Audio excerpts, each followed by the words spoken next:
Welcome back to Brandon Sports Talk. In today's episode, I have the privilege to interview the Georgia Southern assistant women's basketball coach, Coach Tina Lewis. How are you doing today? I'm great. How are you? I'm doing good. Can you talk about how you knew that you wanted to get started in coaching in college women's basketball? Well, I always knew that once I finished playing, that I wanted to give back to the game, and giving back to the game would mean finding ways to help other kids get a free education, and basketball was one of those ways. What was it like going to Old Dominion to play? Going to Old Dominion was different. It was out of my comfort zone because I had never been in a state that had 4 seasons. Literally, you get rain, hail, sleet, and snow when you're there. So it was different for me, but the atmosphere was crazy because I played for Wendy Larry my first 2 years, which she had won 18 championships and all that. So she had a winning culture already. And then I played for Coach Barefoot my senior year, but it was crazy. The fans was crazy. It was a very supportive environment. Women's basketball was very big there. What was that like getting to put on the Old Dominion jersey? It was an honor, especially because of those big names before me, like your Mary Andrades, Nina Dixon, Celeste Hill Brockett. All of those ladies were before me. So it was a big thing because they played against the big name teams. So it was big because, like I said, women's basketball was very, very big. Nancy Lieberman, she was one of the ones would always come back. Tisha Panachero. So it was an honor to play in those ladies' footsteps. Of course, with Old Dominion being such a big program in women's basketball, what were some of your accomplishments? I had a lot of accomplishments when I was there, but my biggest one was when I graduated, I finished top 10 in scoring, and I was tied for 6 for grabbing 1,000 rebounds. I was tied with Celeste Hill Brockett, who was also my coach at one time when I was there, my position coach when I was there. So those are my biggest 2 accomplishments. What was that feeling like of tying with your coach in the record book? It was a great feeling because me and Coach Sale were really close. We still talk to this day. And to get that last rebound to tie with her, it took everything. Literally, I was fighting teammates for that last rebound. It literally went down to like the clock hit 0 for me to get that last rebound. What was that like, obviously, going overseas and playing international professional basketball? It was very different. I started in Israel, which was a very Americanized. I could get a piece of fried chicken. I could get broccoli, chicken, rice, stuff of that nature that I could get in America. However, I am very appreciative of America because there was a lot of things I could not get.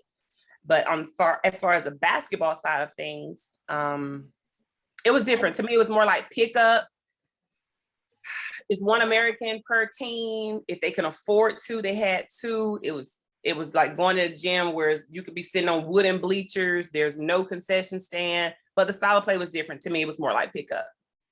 What was that like getting to travel the world and obviously get to play professional basketball?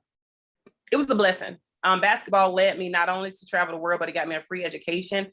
I would have never thought that I would have a passport at this point that is full of stamps. I have a Russian passport. I have a Bulgarian passport. So to experience that, because I played Euro Cup, we had 2 seasons in one, and Euro Cup was one of them. So from there, I would fly from Switzerland, or we'll go to Germany, or we'll go to Spain. So I was able to see different countries while I was over there.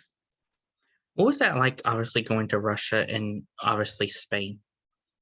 I keep using the term different because they have their own taste in food. They have their own style of basketball. The language was very different.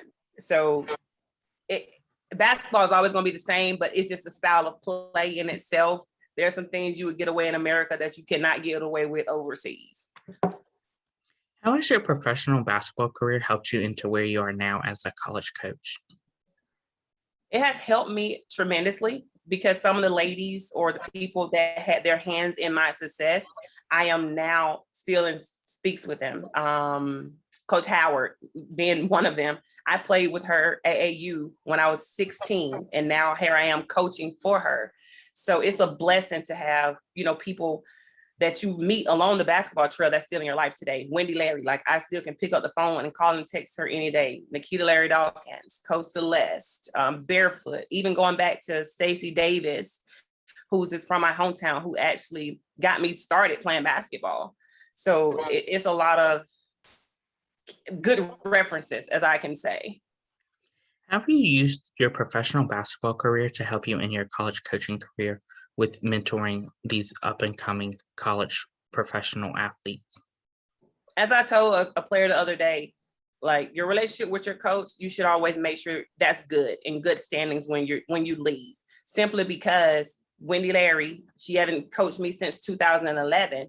She was one of my references for this job, and Coach Howard was able to call her, and she was able to speak on my character, my work ethic, my integrity. Like those people are important. So therefore, I make sure every person I cross while I was a player, that I'm still in good standings now, because you never know who you would need moving forward.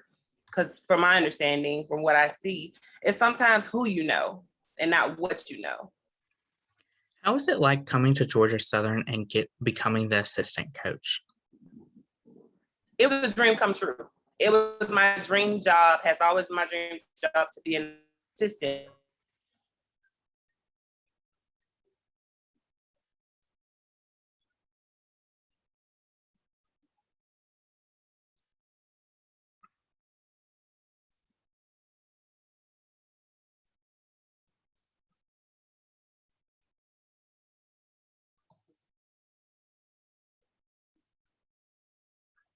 Signal went out.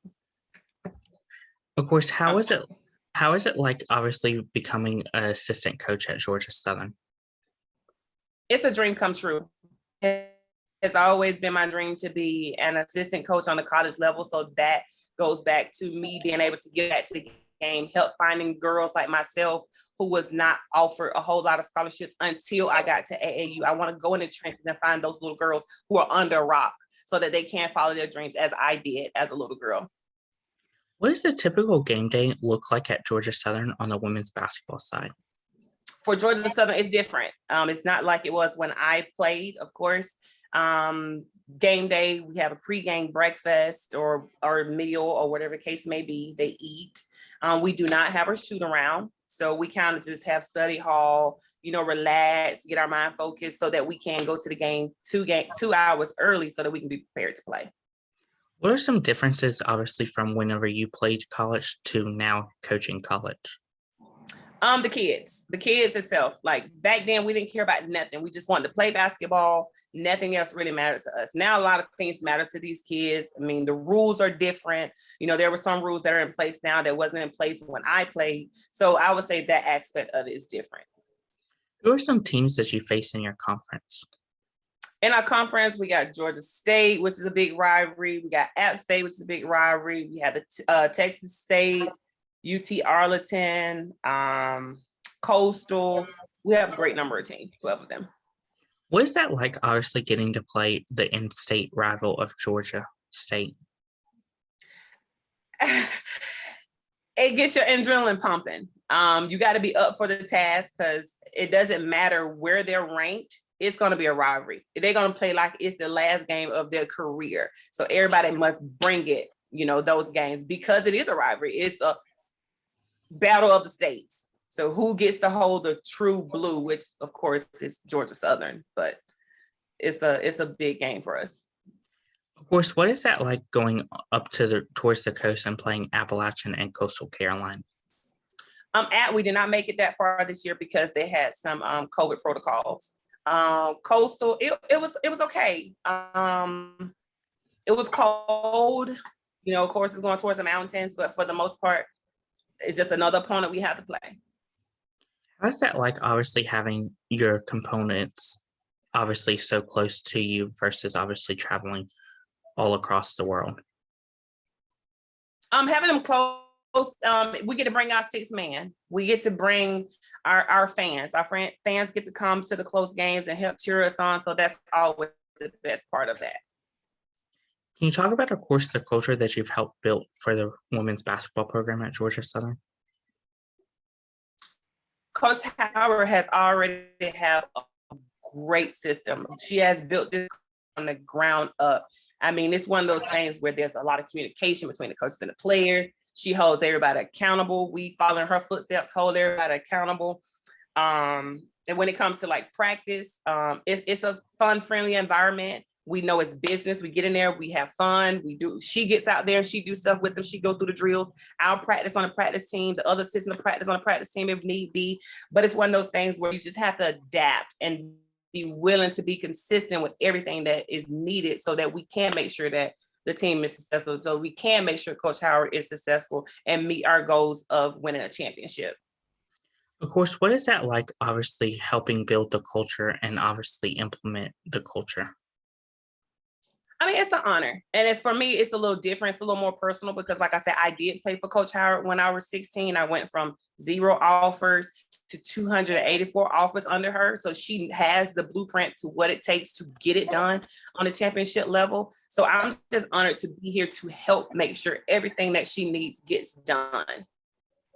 How's that been like, obviously, coaching under Coach Howard after obviously playing with her? It's a blessing. I mean, it's not too many people can say, hey, I'm playing for my coach that I played for 16 years ago. And for her to have that same passion and energy that she had when I was 16 and it's times 10 now, it's amazing. You can't beat that. What are some of your game day routines and rituals preparing for the game? It depends on the day. If it's my scout, I'm probably up all night trying to go over my scout, make sure it's nothing that I miss, watching film. If it's not my scout, I will still watch film. However, I'll get some sleep, but I'll get up a little bit earlier, review a scout from whatever coach, had that scout, and just kind of go through my mind so that I can help be prepared for anything that can happen on the sideline. What does the recruitment process look like for those prospective student athletes that are looking to play college women's basketball? That's one thing that has not changed. But when you're coming to play for Coach Howard, you got to be coachable. You have to be a bench warrior. You have to be the biggest cheerleader there is. The body language, we're still looking for the same thing. You got to be that gritty player that's going to get in a dogfight and help get your team get it done. And it ain't all about points and rebounds. There might be other stuff that you might be a defensive stopper. Coach Howard is very big on defense. So she might just go and we might be looking at your defense when we can't look for your offense, but your defense was way up here. We're just looking for somebody that can get in a dogfight and get in there and stay in there and just be gritty. What is it like as a coach going on the road and obviously looking at these prospective student athletes in tournaments and at gyms? It's fun. It's busy fun. You get to go out and see the different kids, the different style of plays that they have. You get to see them in different type of environments in which they will face different type of adversity. So you will be able to see how those kids respond in different places. Because like you said earlier, some kids respond better when they're in their hometown. Then there's some kids who respond differently when they're somewhere with no fans. So it's good to see both sides of the athlete. What does the official visit look like for these prospective student athletes when they come on to Georgia Southern's campus? We wow them. We wow them with our best top of the line stuff. They get to see our wildlife center. They get to see our gym. They get to see our locker room. They have like photo shoots. Like they're treated like celebrities when they come, parents included. What is that like as a coach getting to see them put on that blue Georgia Southern jersey?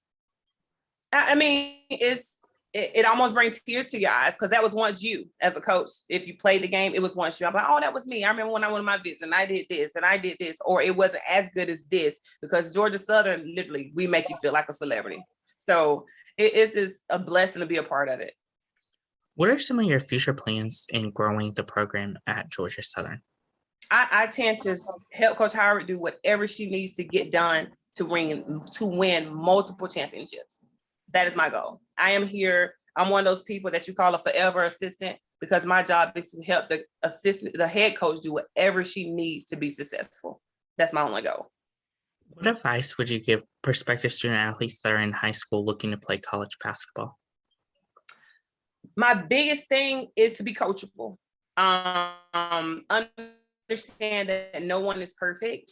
Every coach is not the same. Don't expect to have your sweetheart coach come and coach you sweetheartish on the college level because that's not always the case. Everything is not peaches and cream where you're at now in high school. It's not going to be peaches and cream when you get to college. So you really have to water your grounds where you're at.